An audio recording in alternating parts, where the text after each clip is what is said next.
Olá, caros telespectadores! Hoje vamos falar de coisa boa. Vamos falar da sua TechPix DV12, a filmadora mais vendida do Brasil. Não é isso não.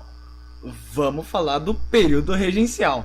O período regencial se deu início em 1831, quando Dom Pedro I abdicou de seu trono como imperador no Brasil, deixou seu filho Dom Pedro II aqui e voltou para Portugal por alguns motivos, como a grande revolta da população contra seu autoritarismo, pelas inúmeras dificuldades e crises financeiras, e ainda para cuidar de sua filha que estava sendo obrigada a se casar com seu tio para conseguir o trono de Portugal. Isso até parece história de Game of Thrones. No entanto, Dom Pedro II, quando foi deixado sozinho no Brasil, não tinha nem 6 anos de idade. Então, era óbvio que ele não poderia governar. Assim, foi escolhida uma regência, que foi um governo substituto para o país, conforme a Constituição de 1824 determinava. Normalmente, a eleição dos regentes deveria ser feita pela Assembleia Geral, mas os parlamentares estavam em férias. Por esse motivo, alguns deputados que estavam no Rio de Janeiro escolheram uma regência provisória. Ué, mas você não disse que uma regência já é provisória? Isso mesmo, era um governo provisório para outro governo provisório. O novo governo foi nomeado de Regência Trina Provisória por 3 membros: Carneiro de Campos, Francisco Lima e Silva e o Campos Vergueiro. Esse governo só existiu por alguns meses, de abril a junho de 1831. Neste governo, existia grande equilíbrio político, pois, no mesmo governo, existiam representantes de diferentes facções, parecidas com as ideologias políticas de hoje em dia: os moderados, os exaltados e centristas. Mais para frente detalharemos mais sobre estas facções. Então, em junho de 1831, uma nova regência foi escolhida. Dessa vez, uma que durou por um bom tempo, que governou até outubro de 1835. Nesta regência, os membros Francisco Lima e Silva, olha ele de novo aqui, Braulio Muniz e Costa Carvalho foram eleitos na Assembleia Geral. Nesta regência foi o padre Diogo Antônio Feijó que recebeu o cargo de líder do Ministério da Justiça para manter a ordem interna do país. E, em 1831, a Guarda Nacional foi criada, como se fosse uma polícia militar, comandada pela elite da aristocracia rural, mas os que realmente lutavam eram os empregados dessa elite. O objetivo? Conter e oprimir as revoltas populares por todo o país. Em 1832, nosso querido Padre Feijão tentou dar um golpe, tentando ser o único regente, mas fracassou. Então, pressionado pelos seus opositores, resolveu renunciar ao cargo de ministro. O Ato Adicional.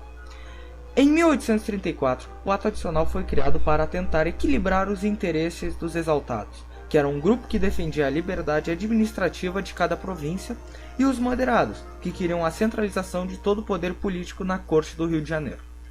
Para que o ato conseguisse agradar os dois lados, foram feitas algumas mudanças, como a criação de assembleias legislativas provinciais, onde cada província teria seu próprio legislativo, isso agradou os exaltados, a implantação do município neutro do Rio de Janeiro, onde as autoridades locais seriam escolhidas pelo governo central, e, por último, mas não menos importante, teria uma regência una.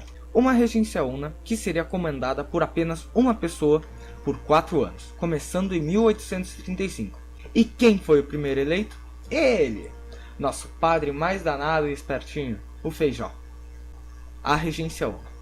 Durante o governo de Feijó, os moderados estavam se dividindo em 2 grupos: os progressistas, a favor de Feijó e que defendiam a manutenção da autonomia provincial, das assembleias, e os regressistas, que eram a favor da centralização para acabar com as revoltas.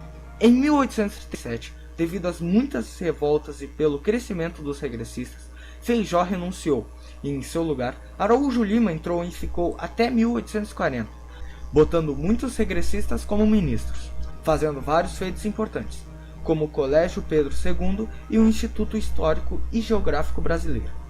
Esse ministério recebeu o nome de Ministério das Capacidades. Araújo Lima achava que as razões de tantas revoltas provinciais foi o Ato Adicional de 1834.